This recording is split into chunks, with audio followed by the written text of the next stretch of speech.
자, 지금부터 공부합시다. 네. 그래서 여러분들이 이제 무역 전시론 이 과목을 그동안에 이제 녹화로 여러분들한테 5주차까지 했었고, 근데 이제 지금 이게 75분 강의밖에 안 돼요. 그리고 나머지는 또 녹화로. 근데 여러분들 A반, B반 이렇게 해서 이미 알고 있겠지만은 여러분 일반 그냥 내가 교수가 편의상 A반이라고 여러분들 하고 있고, B반은 외국인 학생들 반이에요. 그래서 그 학생들 중에 한 3분의 1은 국내에 있고 3분의 1은 중국에. 그래서 강의하기가 무지 어려운데 사실은 이제 같은 과목이기 때문에 내용은 뭐 거의 똑같아요. 그래서 여러분 이렇게 하려고 하면 여러분들한테 지금 B반에 올리는 녹화 강의를 일단 다 올릴게요. 다 올리고 강의는 그럼 이제 또 절반은 여러분은 또 녹화 강의를 해야 되잖아요, 이게. 그래서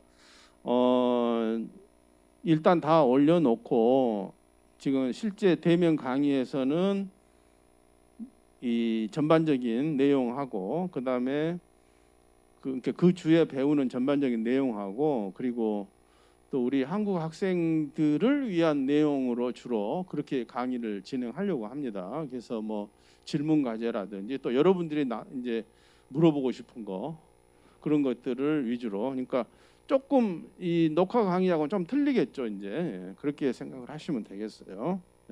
그래서 이제 무역 전시론 여러분들이 이제 저기서 봤겠지만은 이 앞에서 많이 봤겠지만은 왜 이 무역 전시론이라는 과목을 여러분들이 배워야 하는가 하는 거에 대해서 조금 얘기를 하죠. 여러분들이 무역학을 전공했다 하면은 필수적으로 나중에 이제 뭐 무역회사에 가서 근무를 한다든지 그냥 코트라 같은 무역 지원기관에 가서 근무를 한다든지 아니면 뭐 공무원이 돼서 뭐 산업통상자원부 이런 데가 근무를 할 수도 있고 아니면 무역을 지원하는 무슨 협회 뭐 진흥회 이런 데 가서 근무를 할 수도 있고 대기업 중소기업, 사실 우리나라가 지금 금년에 사상 최대의 아마 수출액을 지금 달성할 걸로 전망이 돼요. 막 6천 몇백억 달러라는 엄청난 금액인데 우리나라 수출액이 아프리카 대륙 전체 수출보다 더 많다는 거 알죠? 어마어마하네. 그러니까는 우리가 무역을 하지 않는 분야가 없어져. 다 무역을 해야 돼요. 여러분들 아마 학생들 중에 무역 통상 개론을 나한테 수강했던 학생도 있는지 모르겠는데 왜 그러면 그 무역학 개론이 우리 대학 전체 교양 과목이 됐는가 한번 생각을 한번 해보자 이거죠. 지금 어느 분야든 무역을 생각 않고서는 경제 활동이 안 되는 상황이 돼서 왜? 이 전자상거래가 나오면서 뭐 무슨 사학과든 어디든 모든 게 전자상거래로 지금 다 이루어지고 있는 거예요. 여러분들 유튜브 뭐 열심히 지금 뭐 보고 있을 텐데 과거 같으면 상상도 못할 일이죠. 자기 혼자 알고 있던 지식들이 데이터베이스에 들어가 있었는데 자기 혼자 열심히 일하고 있었는데 그것이 돈이 아니었잖아요. 지금은 돈이 된단 말이에요. 그게 가지고 있는 뭐 사학과든 불문과든 어디든 간에 가지고 있던 지식들이 데이터베이스화 디지털로 트랜스포메이션 되면서 그것을 자기가 팔 수가 있게 된 거예요. 누구한테? 국내 사람은 물론이고 이 세상 모든 사람들한테 팔 수 있게 됐죠. 그 자체가 뭐냐? 다 무역이란 말이에요, 이게. 그래서 어떤 분야든지 간에 모든 게 다 무역이 돼버렸어요. 뭐 철학과에서는 그런 말 하죠. 철학이 없는 데가 어디가 있냐. 뭐 물리학과에서는 뭐 물리학이 안 되는 데가 어디가 이렇게 얘기하지만 우리 무역학도 마찬가지로 모든 분야에 이제는 무역이라는 것을 전부 국경을 넘어서 크로스보더 트레이드가 지금 일어나고 있는 거예요. 그래서 우리 대학에서는 상당히 앞서가고 있죠. 모든 학생들이 이제는 무역학 개론 정도는 알고 있어야 된다는 생각에서 교양 과목이 된 거 아닌가 그런 생각이 들어요. 내가 지금 가르치고 있는 이 무역 전시론은 이 마이스 산업의 일종입니다. 마이스 산업이 라는 것은 뭐 다 했겠죠. 뭐 미팅, 뭐 인센티브 투어, 뭐 컨퍼런스, 뭐 엑스비션 이렇게 하는데 여러분들이 무역학을 전공하면 이제 무역회사에 가서 근무를 하게 되는 가능성이 굉장히 높고 그렇게 되면은 거의 대부분이 전시회라는 것을 빼놓고 생각할 수가 없어요. 우리 지금 한국에도 계속 지금 내가 가르친 내용에도 나왔지만은 우리나라에도 계속 전시장이 늘어나고 있어요. 지난 내가 1983년도에 코트라에 입사를 했는데 그때 우리나라에 전시장 한 개밖에 없어요. 그것도 정식 건물이 아니고 가건물 전시장이 한 개밖에 없었다고. 그런데 지금 우리나라에도 지금 이제 앞으로도 계속 뭐 킨텍스라든지 코엑스 부산 전시장 최근에 수원 뭐 곳곳에 이제 전시장이 생기고 있는데 그게 뭘 의미하냐면 바로 우리가 무역이 일어나는 이 일들이 그러한 전시장이라는 데서 많이 무역이 일어나고 있기 때문에 그걸 짓고 있는 거예요. 선진국으로 갈수록 전시장이 더 있어야 돼요. 그리고 우리가 뭔가 뭐 해야 될 일들이 많이 있을 때 요즘 뭐 대통령 선거한다고 대통령 선거하는데 뭐 몇만 명이 한꺼번에 모여서 뭐 요즘 뭐 코로나라 그거 못하지만 어디서 해요? 어디서 장소가 있어야 된단 말이에요. 예? 그리고 지금 갈수록 선진국으로 갈수록 우리나라에 또 이 오는 사람들도 엄청나게 막 그 사람들을 어디서 수용합니까?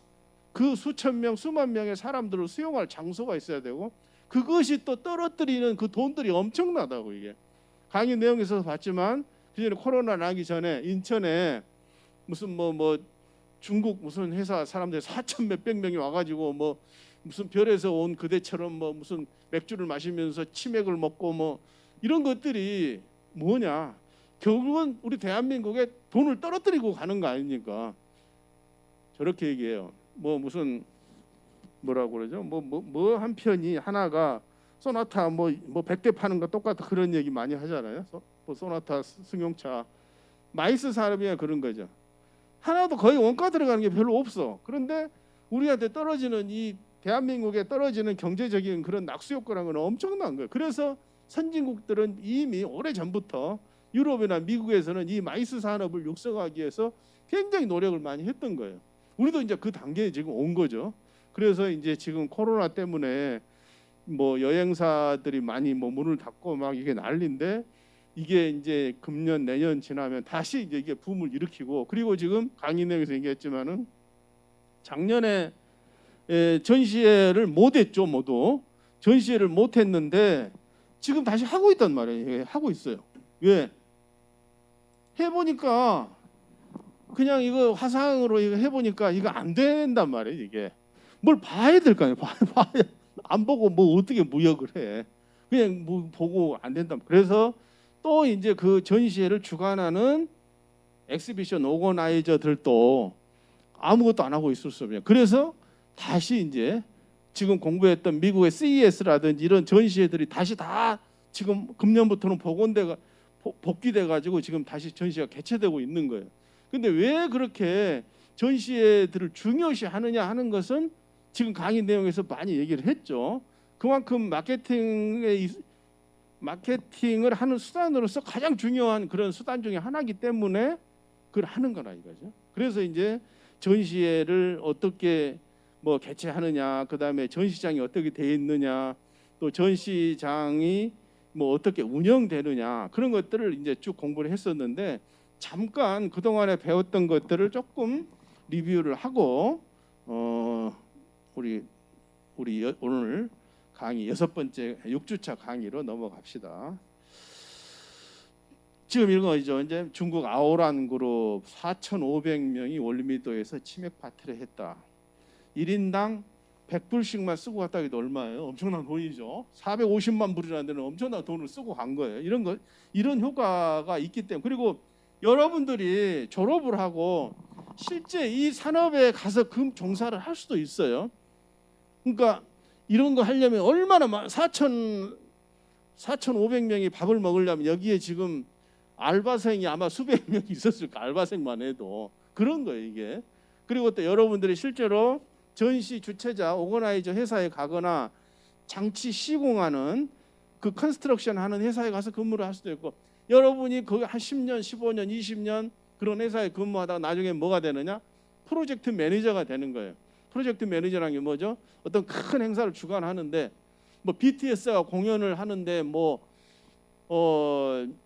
웸블리 경기장에서 한다 그러면 어떻게 되겠어요? 그걸 총괄 지휘하는 사람이 있어야 되겠죠. 엄청난 일이죠. 그게 몇만 명이 만약 BTS가 공연을 하는데 한번 10만 명이 거의 웸블리 구장에 들어간다 하면은 머리가 얼마나 복잡해져요.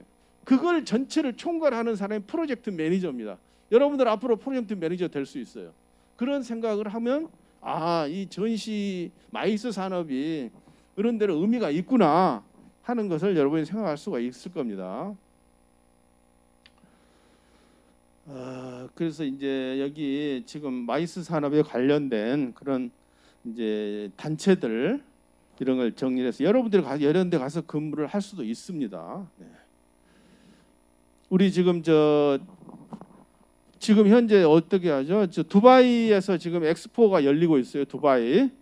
근데 원래 작년에 하려고 했는데 못 하고 금년 10월 1일부터 지금 개막을 했어요. 엑스포 같은데 여러분들 혹시 가봤는지 모르겠는데 여수 엑스포 얼마 전에 했었죠. 몇 년 전에. 그런 것들이 이제 큰 어떤 마이스 산업의 결정판, 전시의 결정판이라고 볼 수가 있어요. 그런 큰 행사들이. 네.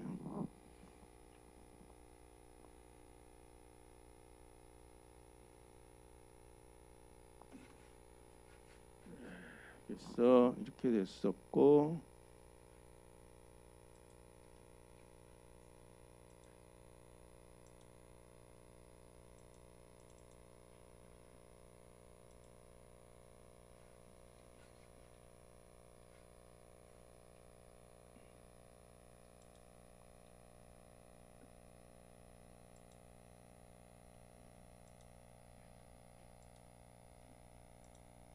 자, 그럼 이제 2주차 강의 한번 보겠습니다. 이제 제대로 됐다. 네. 2주차에는 이제 전시 산업에 대한 이해해 가지고 여러분들 공부를 같이 했었는데요. 전시 산업에는 전시 산업 그러면 전시회를 만드는 사람들을 얘기하는 거예요. 만드는 사람들, 어떤 사람들이 전시회를 만드느냐. BTS 공연하려면 뭐 웸블리 구장에서 10만 명의 학생들이 거기서 뭐 아미들이 뭐 한국말 하면서 노래 부르고 그러려면 아마 수천 명의 사람들이 거기 뒤에 백오피스에 있다고 생각하면 돼요. 생각을 한번 해보세요. 거기 뭐 질서 유지하는 경비하는 사람도 있고 뭐 그 엄청난 마이크 시설을 해야 되고 어마어마할 거 아닙니까? 그거 누군가 해야 돼. 누가 하느냐? 이 사람들이 첫째, 전시장이 있겠죠. 전시장, 그런 전시하는 공간. 그 다음에 거기서 전시회를 주관하는 오거나이저가 있는 거예요. 교수도 그런 거 많이 해봤어요. 큰 행사, 막 대통령 행사도 교수도 해보고 외국에서도 해보고 뭐 우리나라에서도 여러 번 하고 이제 교수도 그런 전시 주최자로서 해봤고 그 다음에 이제 주최자가 계획을 하면 그 안에다 물건들을 집어넣어야 될 거 아니에요. 어마어마한 막 이 뭐 장치물들이 들어가고 하는데 그걸 이제 지원 서비스 컨트랙터라고 컨트랙터 그 사람들이 그러니까 우리 지금 킨텍스나 코엑스의 전시장 있잖아요. 거기 전시회가 막 열리죠. 그러면 그 안에 또 수백 명의 사람들이 거기서 일을 하는데 그걸 누가 하느냐? 거기에 여러 조그만 회사들이 있어요.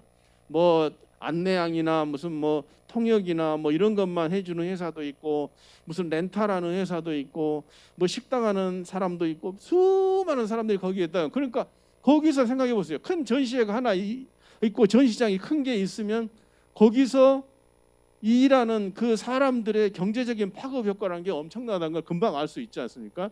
그래서 우리도 계속 전시장을 짓고 있다. 수요만 있다면. 그리고 이제 중요한 게 뭐예요? 고객이 있어야 되는 거예요. 전시회 하면은 사람들이 안 오면 뭐야? 꽝이지 뭐. 우선은 전시회를 하는 엑시비터들이 있어야지 사람들이 전시회를 해야 되니까. 지금 교수가 강의를 열심히 하고 있는데 여러분들이 아무도 학생들이 없으면 못해요. 있으나 마나 고객이 없으면 소용이 없죠. 뭐든지 그래요.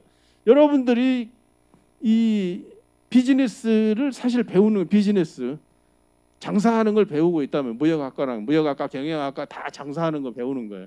거기가 가장 중요한 게 뭐다? 커스터머. 고객이 없으면 아무 소용없는 거예요. 이게. 마찬가지로 전시회도 참가업체가 가장 중요하죠.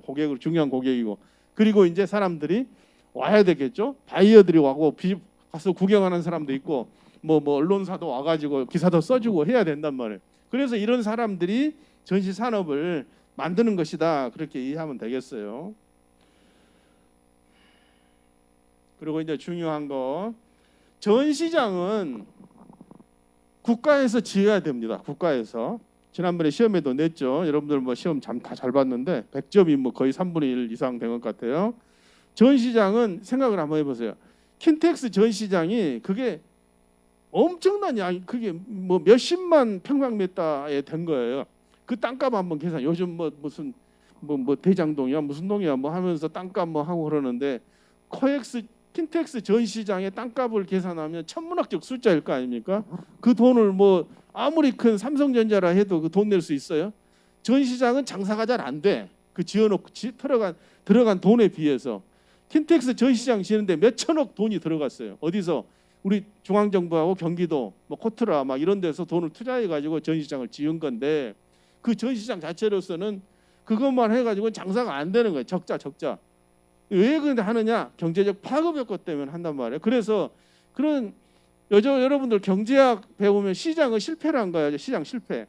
돈을 투자했으면 뭔가 돈이 벌려야 되는데 전시장은 돈이 안 벌려. 그게 누가 투자하겠어요? 그리고 그 많은 땅을 어떻게 살 수도 없고, 그래서 국가가 짓는 것이다. 국가가. 예. 그런 이제 개념을 여러분들이 잘 알아야 되겠어요. 그 다음에 이제 여기 아까 얘기했던 그저 지금 여러분들이 전시 산업에 가서 혹시 일을 할 수도 있다, 그런 걸 보고, 그 다음에 제일 큰 회사가 영국의 리즈 엑스비션스라는 회사가 가장 큰 전시 주최 회사입니다. 여기 한국에도 지사가 있어요. 여러분들 나중에 졸업하고 이런 전시 주최자 회사에 가서 근무할 수도 있습니다. 한국에 지금 그 독일계 회사들도 한국의 지사를 다 가지고 있죠. 그리고 여기 이제 전시 주최자 협회라고 있는데 여기에도 많은 이제 그 회원사들이 있습니다. 세계에서 제일 큰 전시장은 어디냐? 하노버 전시장이에요.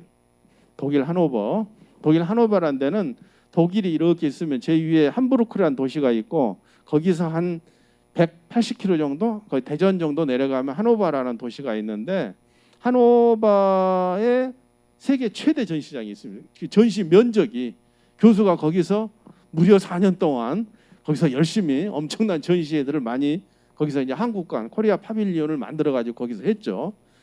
이게 요즘은 이제 그 다음에 이제 중국 뭐 단일 전시장으로 이제 역시 세계 최대 전시장은 독일, 중국 뭐 이런 식으로 돼 있다. 그게 이제 독일 사람들이 엄청난 사람들입니다. 독일 사람들이 왜 그러면 이렇게 일찌감치 전시 산업을 많이 했을까 생각을 한번 해보자 이거죠. 독일 사람들은 세계를 상대로 전쟁을 한 사람들 아닙니까? 벌써 이 마이스 산업이 중요하다고 벌써 다 알고 있은 거예요. 그리고 이제 특히 독일은 제조업의 세계 최강 국가. 여러분들 뭐 BMW, 벤츠, 포르쉐 다 독일 차예요. 그런 제조업의 최강국이기 때문에 이 사람들이 전시의 중요성을 알고 있었던 거죠. 요즘은 중국이 굉장히 엄청납니다. 전시회가. 이게 지금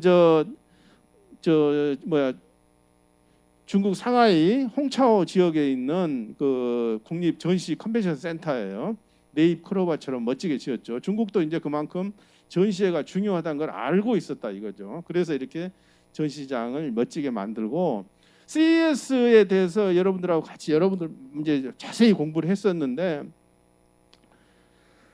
CES라는 이 어마어마한 전시회를 미국 사람들 엄청난 거예요. 라스베가스라는 그 엄청난 그 게임 도시에서, 갬블링 도시에서 이런 전시회가 열리고 있다는 것은 우리나라가 정말 그 정도 이런 전시회를 할 수 있다면 굉장히 행운일 텐데 그렇게 하지 못하고 있죠. 과거에는 이 CES가 별로 그렇게까지 요즘같이 그렇게 인기는 없었어요. 그런데 이제 요즘 최근에 와서 지금 그 전자산업과 제조업이 결합되면서 굉장히 인기를 끌게 된 결과라고 봐야 되겠습니다. 우리나라 전시장들, 외국인 학생들한테 자꾸 물어보면 우리나라 최대 전시장이 킨텍스라고 수없이 얘기하는데 자꾸 코엑스라고 얘기하는, 시험 문제 내면 틀리는 학생들이 있어요. 요즘 새로 우리나라 전시장 보여줬고요. 여러분들 그 코로나만 아니면 원래 이 과목 할 때 여러분들하고 같이 코엑스에 실제 같이 가고 그랬어요. 제가 작년 코로나 나기 전에는. 근데 여러분들이 지금 여러분들 과제는 외국인 학생들은 전시장에 한번 가보는 게 과제입니다, 이번 학기. 근데 여러분들은 아니기 때문에 여러분들 평소에는 안 가봤더라도 이 코엑스나 세텍 전시장에 한번 가서 보는 것이 여러분들한테 좋은 공부가 될 겁니다. 킨텍스, 코엑스. 여기 보세요. 이거 중요한 거 한번 보세요. 코엑스 전시장에 들어가면 이런 화면이 나와요. 어디에? 전시 주최자에게라는 말, 엑시비터를 위해서 나와. 거기에 뭐가 있냐면 이 도면이 나와. 도면이. 이 PDF 도면이 있습니다. 도면이라는 건 뭐죠? 설계 아키텍처가 그려놓은 그림 아닙니까? 전시장의 도면 평면도를 그대로 거기 다운로드 받게 해놨어요. 왜 그랬겠어요? 이 도면에다가 여기다가 막 뭐 물건을 뭐 전시 부스를 막 채워야 되잖아요. 이게 채우는데 이 도면에다 바로 그리라 그런 얘기. 그리라. 그러니까는 혹시 여러분들이 웹 디자이너가 되거나 아니면 그 프로젝트 매니저, 전시회를 주관하는 프로젝트 매니저가 되면 이걸 다운로드 받아가지고 거기다 놓고 거기다 그리는 거예요. 그러라고 해서 여기다 이게 이 아예 사이트에다가 올려놓고 마음대로 사용할 수 있게 그렇게 해놓은 겁니다. 세계 최대 전시장이나 아니면 단일 지역의 역시 전시장은 이 유럽이 최고죠. 독일은 큰 도시에는 다 전시장들이 있어요. 여러분들 나중에 코로나 끝나면 독일의 전시장을 꼭 한번 구경을 한번 가보세요. 이게 이제 독일 하노바 전시장. 교수가 4년간 헉헉거리면서 뛰어다녔던 전시장이에요. 거기 가면 KTX 역이 바로 전시장 옆에 있어. 엄청나죠? 거기 내리면 셔틀버스가 모시고 가. 주차가 39,000대. 우리나라 최대 전시장인 킨텍스도 전시 주차대수 한 2,000대밖에 안 돼요. 그거에 한 20배라니까 도대체 얼마나 어마어마한지 알겠죠. 여러분들 꼭 이 하노바 전시장에 한번 가봐. 여기 보이는 이 하얀 거 이게 전부 건물이에요. 건물. 이 안에 다닐 수가 없어요. 여기는 오토바이 타고 아니면 킥보드 타고 다녀야 돼요. 근데 CES에서는 킥보드 타지 말라고 했죠. 내가 그때 좀 배웠죠. 킥보드 무슨 스웨그 무슨 타지 말라고. 왜 그러냐면 라스베가스 전시장은 크지가 않아요.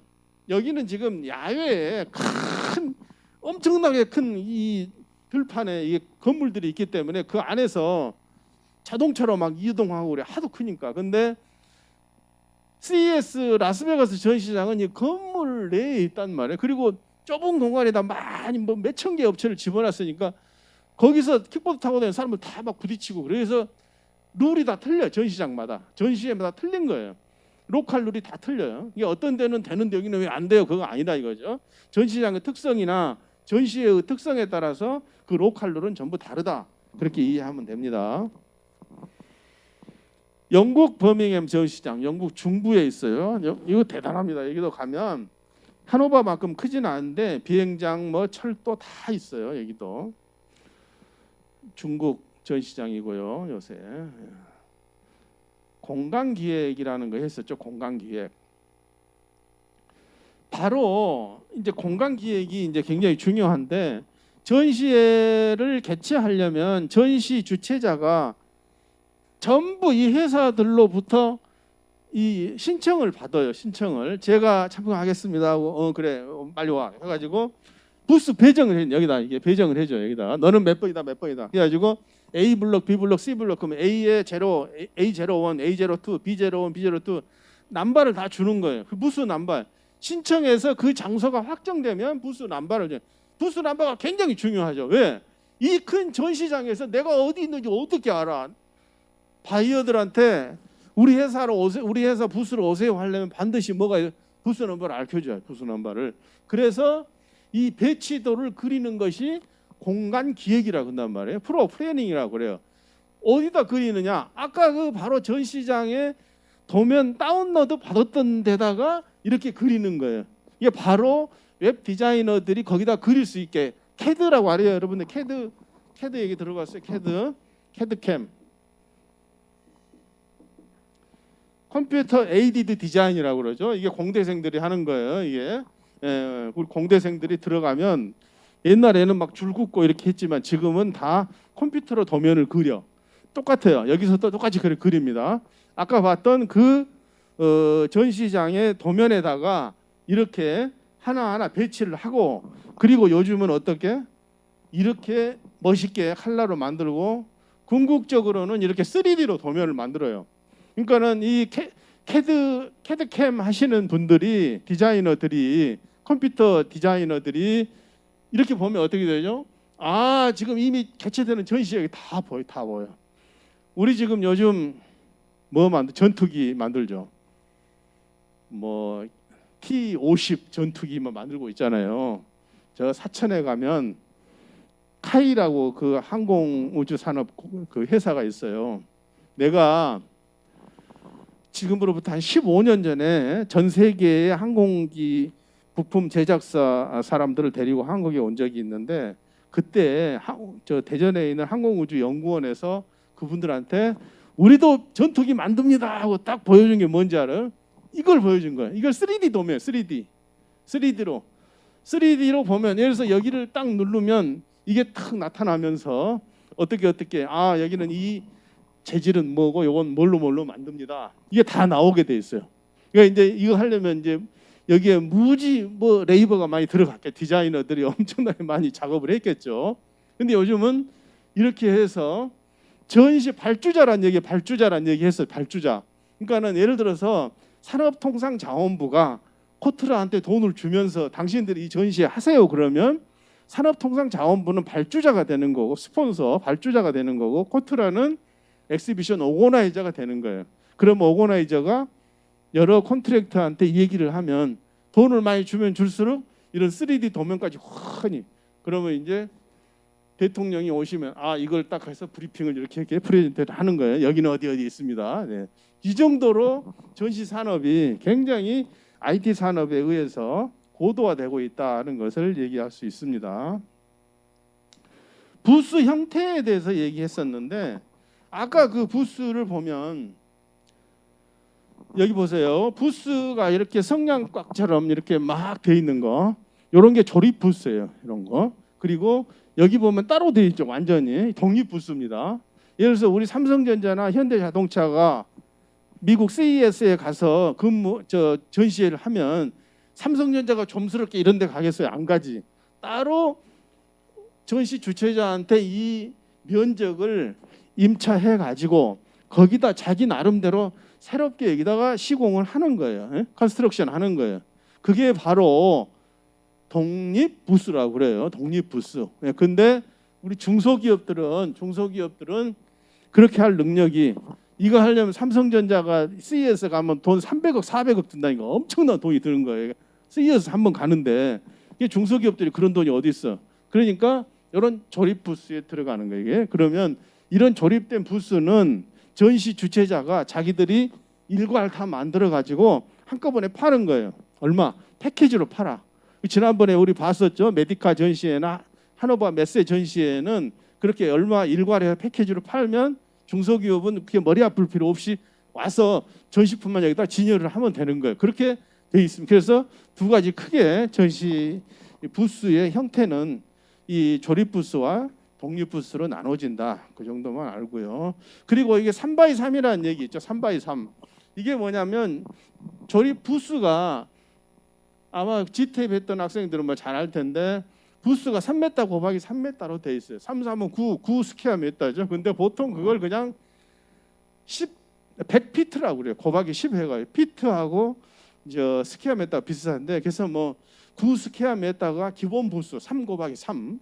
두 개 하면은 이제 3 곱하기 6이 되겠죠. 네. 그렇게 해서 이제 규격화 돼 있죠. 그렇게 규격화 돼야 돈이 덜 들어가죠. 이 중소기업들을 위해서는.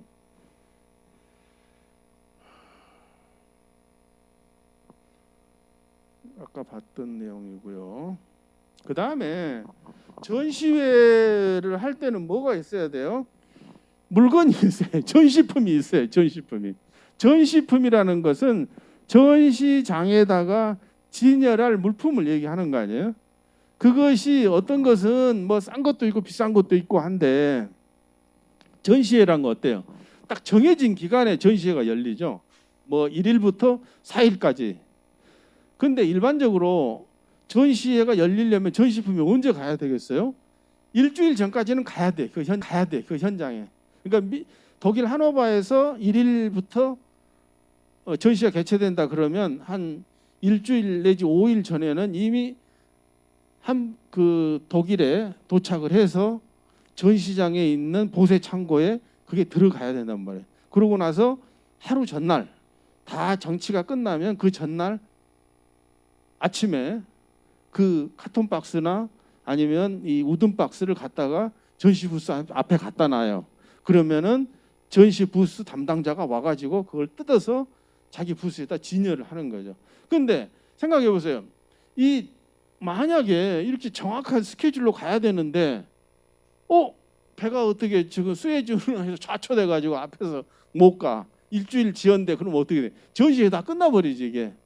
그래서 전시 물품은 정확하게 가야 돼요. 정확하게. 그래서 언제 부산항을 컨테이너가 떠나서 독일 함부르크 항에 도착하고 거기서 육로로 다시 103, 180km를 트러킹해서 전시장에까지 도착하느냐, 이걸 계산을 해야 돼요. 물론 물류회사 직원들이 다 알아요. 그 계산해보면 다 아니까. 그런데 여러분들이 만약에 수출업체 직원이고 미국이나 독일에서 개최되는 전시회 담당자라고 하면 엄청 그 신경을 써야 돼요. 갔는데 사장님 전시품이 안 왔어요. 당장에 파이어 지금 완전히. 그렇지 않겠어요? 그것도 몰랐냐 이렇게 해버리면. 그만큼 중요해요. 전시품이란 게. 그래서 전시품이 제대로 도착하느냐 하는 것이 무지 중요한 거예요. 그래서 이 프로세스, 물론 이제 그 무역학을 공부하다 보면 여러분들이 국제 운송도 배우고 물류 많이 배우겠지만 전시회에서도 마찬가지로 이 물류에 대한 개념이 대단히 중요해요. 그래서 무역학과 나온 학생들이 이 마이스 산업에 가서 일을 하게 되는 거예요. 이 개념을 알아야 되기 때문에. 그걸 전혀 모르는 상태에서는 전시품 잘 안 가버리면 어떡해. 특히 이제 저런 거 있죠. 외국의 유명한 그런 그 막 미술 작품이나 문화재들이 와서 전시하고 그러잖아요. 얼마나 조심해야 되겠어요. 만약에 그거 오다가 막 깨져버리면 오 마이 갓, 이게 큰일 나는 거지. 엄청난 금액에. 우리나라 뭐 전시품 다시 나가서 한다든지. 그리고 엑스포 지금 하면은 어마어마합니다. 엑스포 그 지금 그 교수가 보여줬지만은 두바이 현장에 있는 그 우리나라 한국관 그런 거 하나 짓는데 몇백억 국가 예산이 들어가는 거예요. 근데 물류가 뭐 잘못돼가지고 이거 곤란한 거예요. 그래서 이 물류에 대해서 교수가 여러 번 강조했던 이유가 그런 얘기입니다. 제때 가야 되기 때문에. 그리고 이제 LCL, FCL 얘기 여러분들 이제 이미 알겠지만은 전시품은 도난당할 가능성을 항상 조심해야 돼요. 잘못하면 도난당하거든. 항구에 내려서 이걸 LCL 카고로 가가지고 LCL 카고로 가서 이 컨테이너 문을 따야 될 거 아니에요. 따고 나서 따로 전시품만 해서 전시장 가져가야 되는데 그 과정에서 잘못하면 도난당할 가능성, 아니면 이 스파이들이 가져갈 수도 있어요. 왜냐하면 우리나라 전자제품이 진짜 그 신제품들이 많이 갈 거 아닙니까? 이 세상에 아직 없는 거, 이런 게 이제 간다는 첩보를 입수하고 또 누군가 나쁜 놈들이 컨테이너 따가지고 그거 가져갈 수도, 실제 그런 일들이 발생했어요. 삼성전자가 독일에서 전시할 때 LED 막 텔레비전이 훔쳐가고 막 그런 사람들이 벽에다 붙여놨는데 그거 떼갔어. 경쟁사들이 그럴 수도 있고, 아니면 무슨 뭐 이상한 그런 그 훔쳐가는 그런 사람들이 할 수도 있는데, 그래서 전시품이 이제 도난당하지 않게 이렇게 FCL로 가급적 가는 게 좋겠다 하는 거고요. 전시품 통관 방법은 일반 통관과 보세 통관으로 크게 나눠 볼 수가 있죠. 일반 통관은 그냥 통관시켜버리면 뭐예요? 세금 다 냈기 때문에 그 나라에서 뭐 버리든 팔든 아무 상관이 없죠. 그런데 보세 통관을 했다가 이걸 한국으로 다시 한국이나 제3국으로 다시 반출을 해야 되는데 슈백을 시켜야 되는데 슈백을 안 하고 거기서 그냥 바이한테 팔았다. 그럼 어떻게 나중에 페널티를 엄청나게 물게. 실제 그런 걸 교수가 겪었어요. 하노바 전시회할 하노바에서 정보통신 전시하는데 어떤 한국 중소기업이 와가지고 그 당시에 LED 텔레비전이 무지 귀했을 때요. 와서 막 바이어들이 팔아 보니까 팔아버렸어. 나중에 한 몇 달 뒤에 엄청난 페널티가 나온 거예요. 이게 독일 세관 그 세무 당국에서 그런 일들이 있었습니다. 그래서 이런 걸 이제 알고 있어야 되는 거죠. 그래서 전시품은 일반 통관을 시키면은 팔든 뭐 버리든 아무 상관이 없는데 보세 통관을 했을 때는 반드시 절차에 의해서 그걸 슈백을 시키든지 세금을 내든지 해야 된다라는 거고요. 그 다음에 핸드캐리 얘기를 했었습니다. 핸드캐리는 뭐냐면 전시품을 우리가 가지고 갈 때 배로 붙이는 거와 자기가 들고 가는 게 있어야 된다 이거죠. 그런 사람이 있어요. 자기 쓰던 노트북을 전시품으로 붙여버려. 그럼 어떻게? 오 마이 갓. 한 달 뒤에 전시 가야 되는데 그래서 내가 이걸 들고 갈 건지 아니면 배로 붙일 건지 그런 걸 잘 구분해야 된다 이거죠. 네, 그런 얘기. 앞으로 여러분들이 뭐 삼성전자 가서 여러분들이 해외 전시 담당할 수도 있어요. 그럴 때 이런 걸 실수를 하면 안 된다는 거죠. 자, 여기 뭐 BTS 같은 공연할 때 리깅이란 게 뭐냐? 이거 시험에 냈었죠. 공중에 달아매는 거 이렇게 달아매는 거. 리깅이란 게 리깅 기술이 하려면은 위에 이제 천장이 그만큼 또 그 전시장에 그런 시설들이 다 있어. H빔으로 돼가지고 거기에 이제 도르래가 막 달려가지고 동돌돌돌해서 이제 달아맬 수 있게 그렇게 다 그런 시설들이 있습니다. 나중에 여러분들이 BTS 공연을 보면 뭐 BTS 누가 막 날라오고 막 이렇게 하면은 아 그런 게 리깅 기술로 지금 하고 있구나 하는 것을 여러분들이 생각을 하면 되겠죠.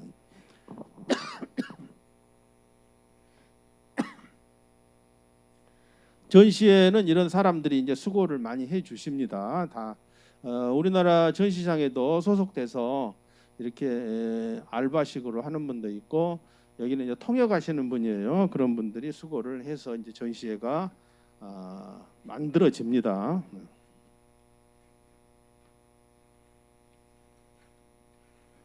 이게 안 가냐?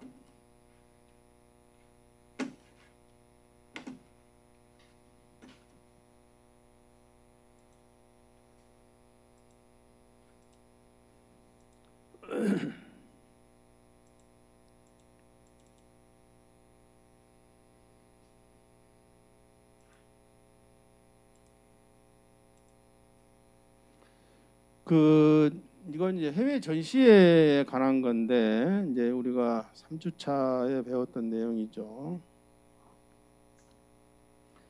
해외 전시회를 왜 이제 이거 배워야 되는가 하는 거에 대해서 얘기를 했었죠. 여러분들이 수출업체에 가서 근무를 하려면 중요한 마케팅 수단이기 때문에 직접 여러분들이 그러니까 전시장이나 전시 뭐 주최자나 이런 회사에 가서 근무를 할 수도 있지만 일반적으로는 수출업체에 근무하면서 다른 주최자가 그 오퍼하는 전시회에 우리가 참가하는 게 일반적이죠. 그러니까 여러분들 글로벌 통상학과에서는 국내 전시회는 또 괜찮아. 근데 해외에서 개최되는 전시회에 어떻게 참가하는가 하는 것을 중점적으로 이번 학기에 공부를 하는 겁니다. 그 내용이 앞에서는 전시회라는 게 뭔지, 전시 산업이 뭔지 근데 일반론을 공부를 했던 거고 이 3주차부터는 해외 전시에 어떻게 참가하는지 이거 중심으로 이제 공부를 지금 하고 있는 거예요. 그 정도만 여러분들 알면 되겠습니다. 전시회 뭐 구성 받고 지역 행사 전시의 기능이 마케팅이 중요하다 그런 거 다 했었죠. 그리고 장단점 했고 전시 플랫폼 여러분들 과제 하려면 이제 그 GEP, OR, KR 이걸 이제 많이 활용을 하면 될 겁니다. 지금 미국 세계 3대 가전제품 전시회 이 정도는 상식으로 알아야 돼요. 무역학과 전공한 사람은 라스베가스 CES와 바르셀로나 MWC, 베를린의 이파 전시회 정도는 상식으로라도 알고 있어야 된다.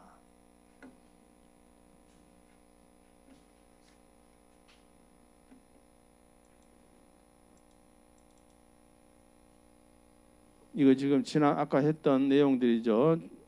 전시회에 참가하는 것은 단독 참가와 단체 간 참가라고 얘기를 했는데, 이거 이제 여러분들 잠깐만 보죠. 단독 참가는 아까 뭐 삼성전자나 현대차처럼 단독으로 지금 가서, 이걸 뭐라고 그러죠? 아일랜드 부스라. 아일랜드, 섬처럼 따로 돼 있다 해서 아일랜드 부스. 근데 일반적으로 중소기업들은 이렇게 하기 어려우니 코트라나 무슨 어소시에이션 한국의 단체들이 주관하는 한국관을 만들어서 거기에 하나씩 들어가서 이런 식의 부스에 들어가서 하는 겁니다. 그런데 이런 데 들어가면 값도 싸고 좋잖아요. 그런데 자기 마음대로 할 수가 없지. 왜냐하면 추첨을 해요. 부스가 10개, 한국관 10개 한다 그러면 10개 회사만 신청하면 좋은데 20개 회사 신청해서 그러면 10개는 다 떨어져야지. 그럼 자기가 가고 싶어서 못 가는 거예요. 그럼 나는 어쩌라고. 그럼 할 수 없이 여기로 가야 돼. 여기로. 그런데 여기에 가서 다행히 자기를 받아줄 면적이 있으면 좋은데 없으면 못 가는 거지. 넥스트 이어, 다음에 가야죠. 그런 이제 장단점이 있는 거예요. 그래서 보통 어떻게 하냐면 삼성전자나 이런 데는 지금 전시에 참가하잖아요. 그러면 철수하기 전에 내년도 거 다 오거나이즈하고 다 얘기하고 온다고. 중소기업들도 마찬가지. 따로 이렇게 가려면 그 전시회가 전시하는 동안에 미리 다 내년 거 다 얘기하고 와요. 전부 다. 또 뭐 연락하면 저거 하기도 하니까. 그리고 삼성전자 이런 데는 CES 같은데 한 5년, 심지어 한 10년까지 미리 예약을 해버려. 유명한 전시회는 아무도 이거 안 비켜주지. 아니 뭐 얘가 왜 비켜줘 이렇게 되니까. 그래서 아예 장기 계약을 해버리는 거예요. 그러면 이제 어떻게 되겠어요? 엑시비션 오거나이저는 안정적으로 수입을 고객을 확보할 수 있는 거지. 그런 효과가 있어서 장기 계약을 하기도 한다. 그래서 전시회 참가는 단독 참가와 단체 간 참가로 크게 나누어진다.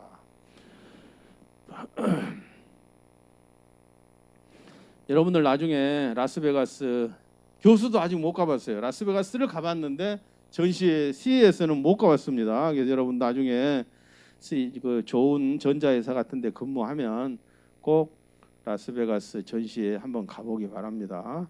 근데 여기서 이제 영문으로 이렇게 전시회 규정을 여러분들 공부했었는데 왜 했겠어요? 여러분들이 삼성전자 가서 전시회 담당이 될 수도 있어요.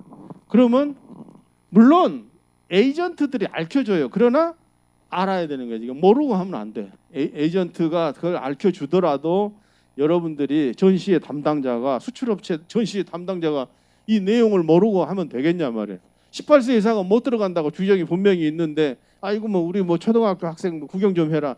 노 땡큐 안 된단 말이에요. 그런 전시 주최자의 엑시비터 매뉴얼을 철저하게 알지 못하면 사장님한테 혼나지. 그렇게 되겠죠. 네.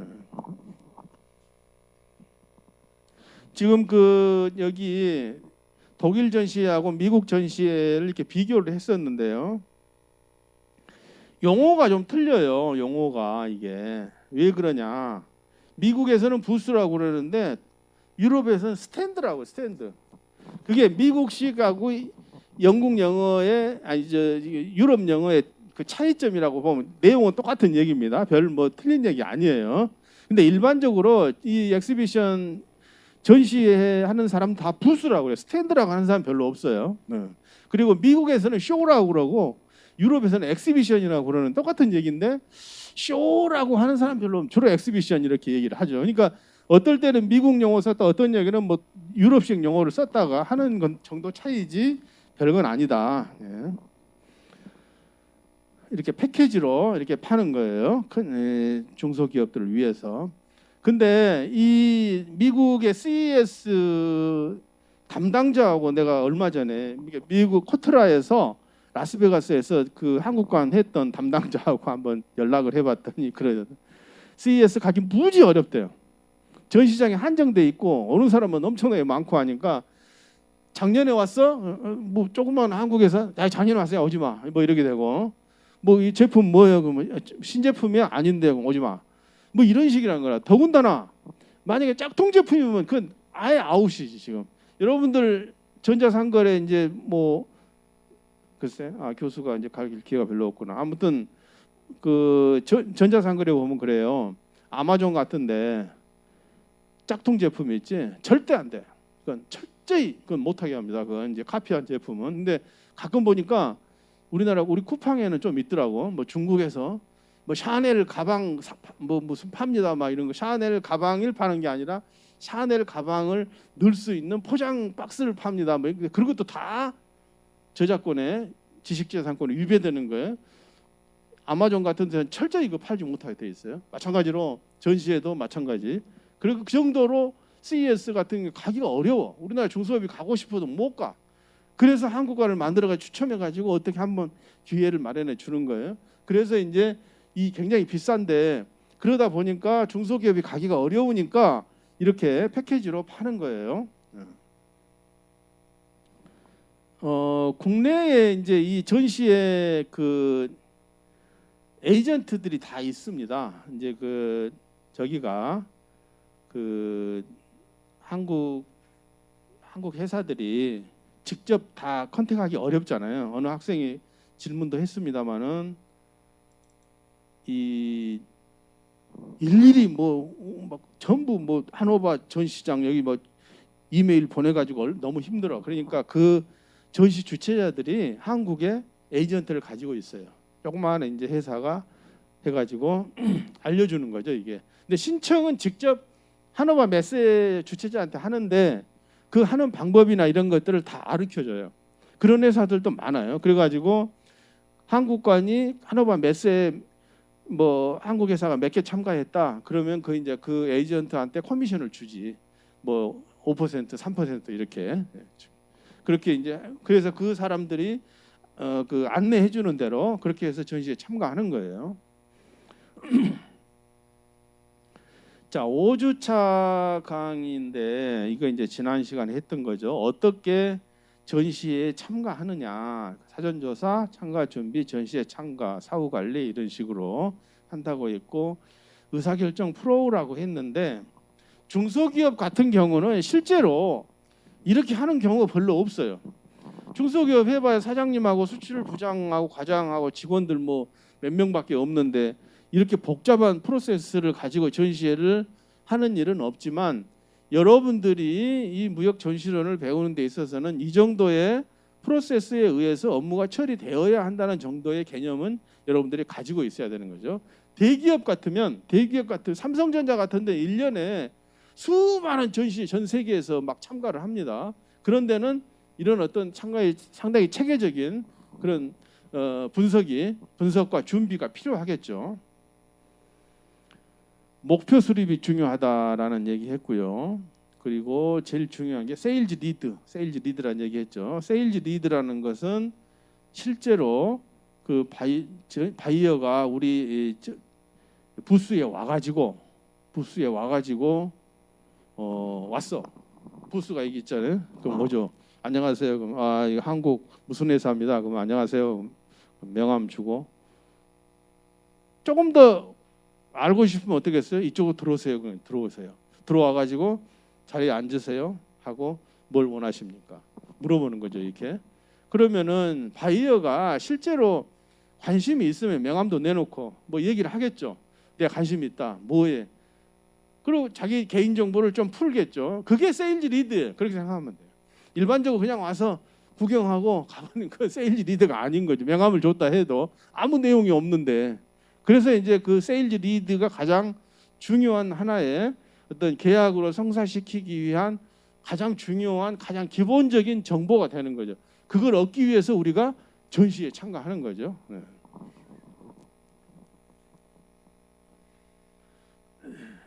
그래서 전시회 갈 때는 어느 정도 이런 그 체계적인 그런 계획을 가지고 가야 되겠다. 그 전시회를 선정할 때는 여러 전시 사이트나 과거 참가했던 기업 또 그 현지에 있는 기존 바이어 또 여러 웹사이트 이런 걸 참고해서 어디에 참가할지 그런 걸 결정을 해야 된다 이거죠.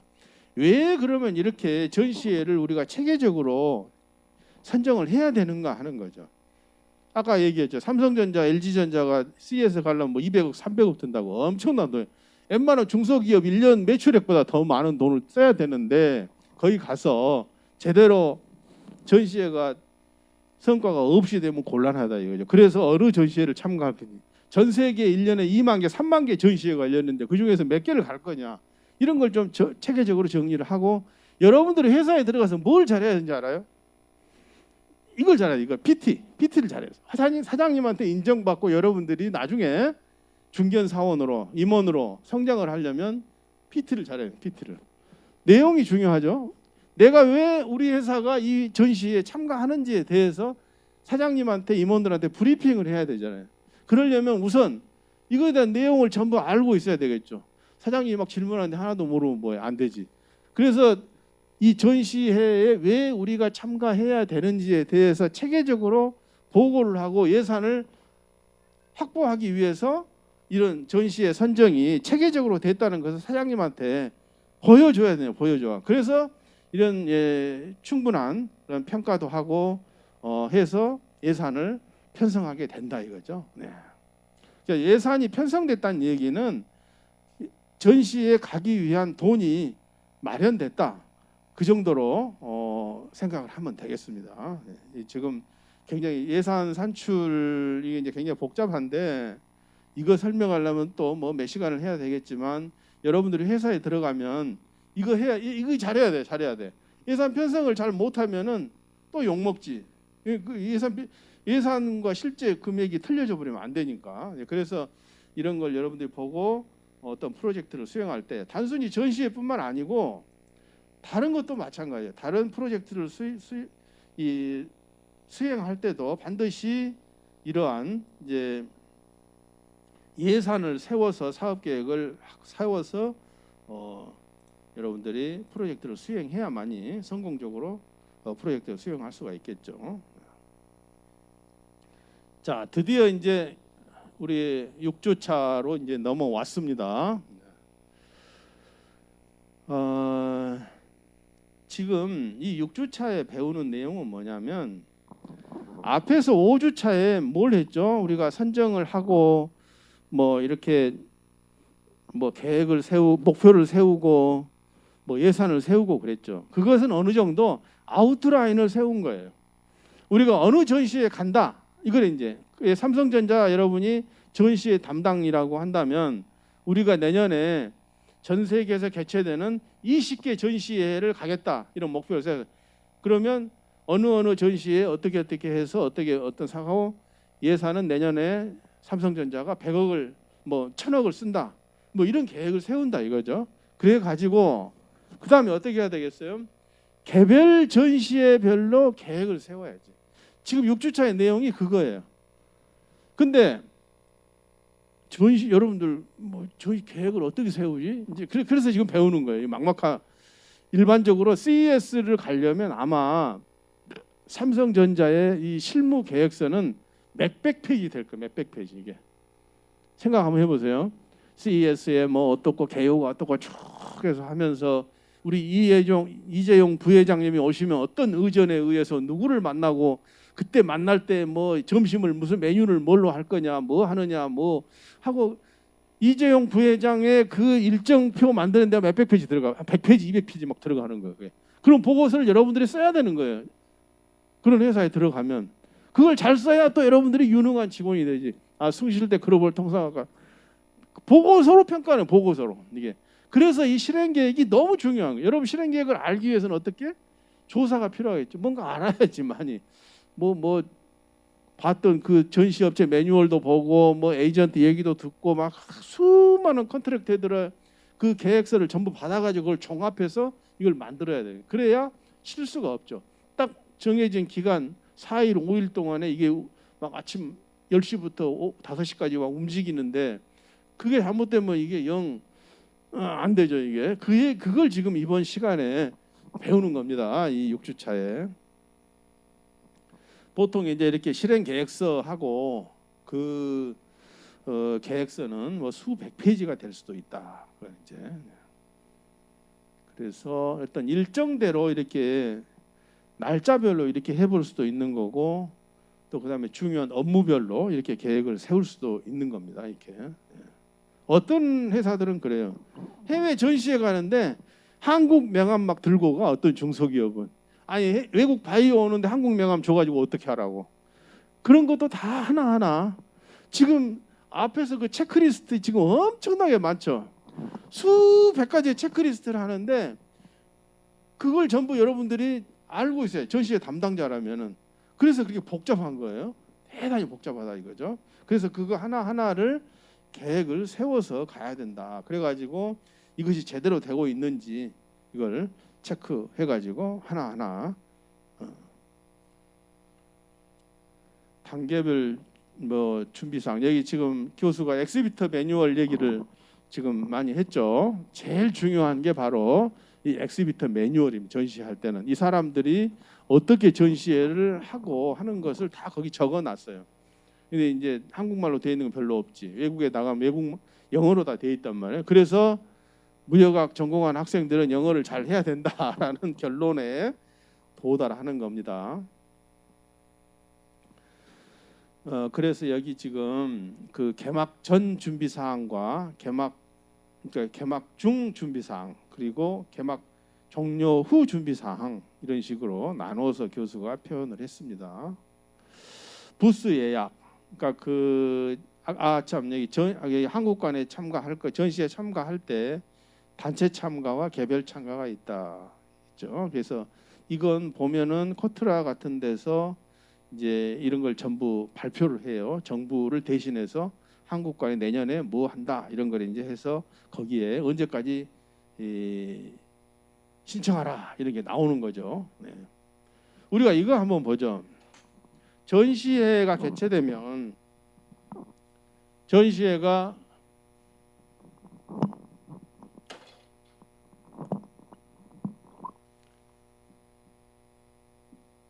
일일부터 뭐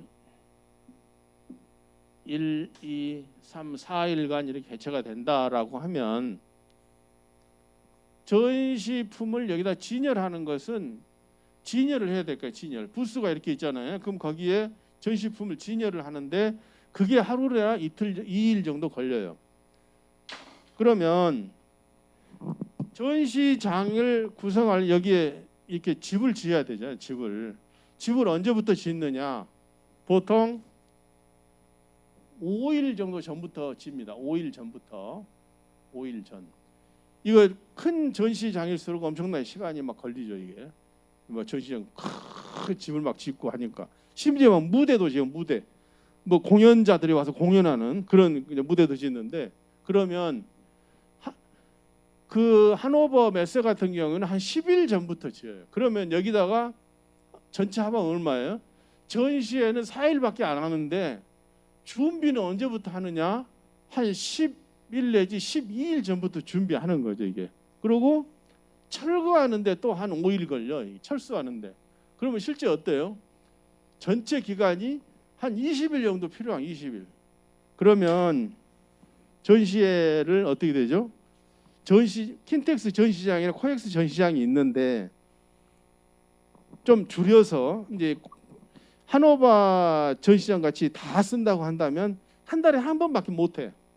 20일 정도 해야 되니까 그 중간에 뭐 조그맣게 할 수는 있겠지만 그리고 코엑스 같은 데도 20일은 아니어도 한 15일 정도는 한 달에 한 2개밖에 못 하는 거예요. 전시회를. 굉장히 큰. 그러니까 1년 내내 해봐야 그것도 뭐 크리스마스 때 사람들이 전시회 안 하잖아요. 1월 달에 추우니까 잘 안 하고 여름에 휴가 때 유럽 사람들은 한 달 내지 2달간 여름에 놀아버리니까 잘 전시회 안 해. 그렇게 되면 전시장에 실제로 할 수 있는 큰 전시회는 그렇게 많지가 않은 거예요. 그래서 경쟁이 치열한 거예요.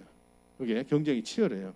그래서 이제 어떤 전시회들은 아예 한국관 만든다면 오지 말라고 막 하기도 하고 그렇게 해서 힘드니까 이렇게 전시회를 단체로 참가하는 이유가 특히 중소기업들은 내고를 할 능력이 안 되기 때문에 이렇게 국가관을 만들어서 단체 참가를 하는 것이다. 그렇게만 이해하면 되겠습니다.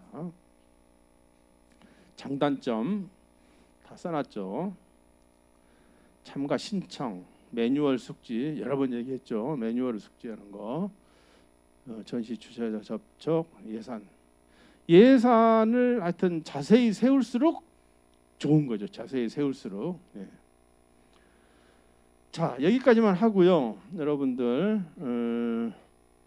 지금 다음 주는 전시품 그 제작 운송 이거에 대해서 강의를 할 거고, 전시의 용어를 지금 마지막에 슬라이드로 여러분들한테 그 15분에 끝나는 게 맞죠?